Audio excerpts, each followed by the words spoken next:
right? We walk in this tension of the type of person I want to be, right? And someone fighting against that. And so sometimes we do that, right? Sometimes we do these things we want to be, but we also feel this like tension against that. And so Paul, he puts this perfect in his letter to the Romans. He says this, Romans 7:15-19, I do not understand what I do. For what I want to do, I do not do, but what I hate, I do.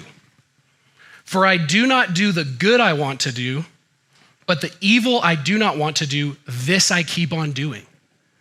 I call this the Dr. Seuss passage, right? Paul sometimes says things in crazy ways, but have you ever felt so known by him? You're like, dude, yes, I do things that I wish I didn't do. And things I wish I didn't do, I end up doing, right? We can relate to Paul on this. And we keep doing these things that we don't really want to, and ultimately we kind of become someone we don't want to be. And so how do we break this? How do we go from one side to the other, right? How do we start doing the things we want to be doing and stopping the things we don't? We know what doesn't work. It doesn't work to just try harder, right? Oh, I want to read the Bible, I want to pray more, I'm going to be a person of prayer. I'm going to try really hard. I'm going to try really hard to read. I'm going to try really hard to pray. That doesn't work. Maybe if I feel really bad about it, right? Let's say I binge eat, I binge drink. Maybe if I have some shame, if I feel terrible about it, then the next time I go out, I won't get drunk. That doesn't work. Maybe if I write it down, right? Maybe if I write down my New Year's resolutions in my journal, I'll keep those. How's that going for everybody? New Year's resolutions, we're at the halfway point. You have long forgot about those, or they have actually become a part of who you are. Because the only way to break this loop, the only way to start doing what we want to be doing and stopping what we don't, is to actually change our thinking from what we do to who we are. Right? Change comes from identifying not what we do, but who we are.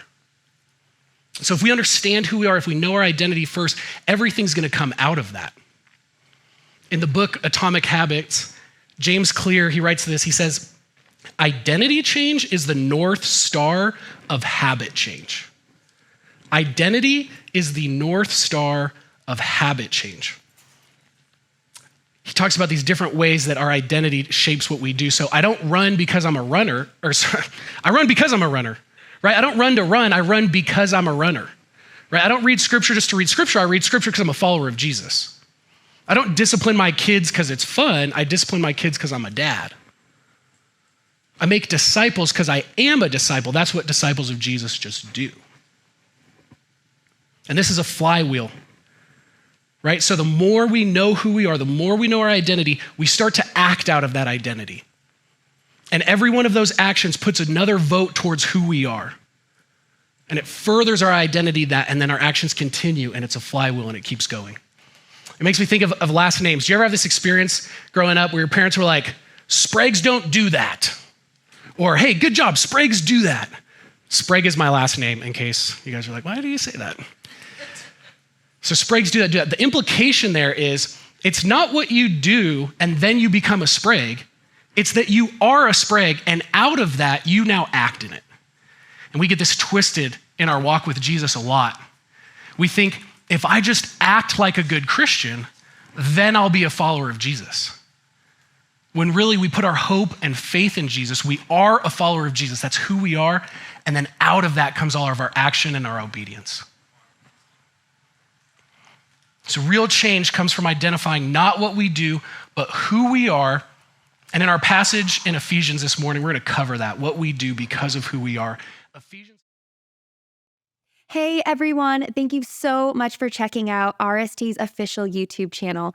We're so excited that you're here, and we just want to encourage you as an everyday disciple to make disciples for generations to come. So be sure to subscribe and click on that notification bell to stay up to date on our latest messages. We cannot wait to connect with you.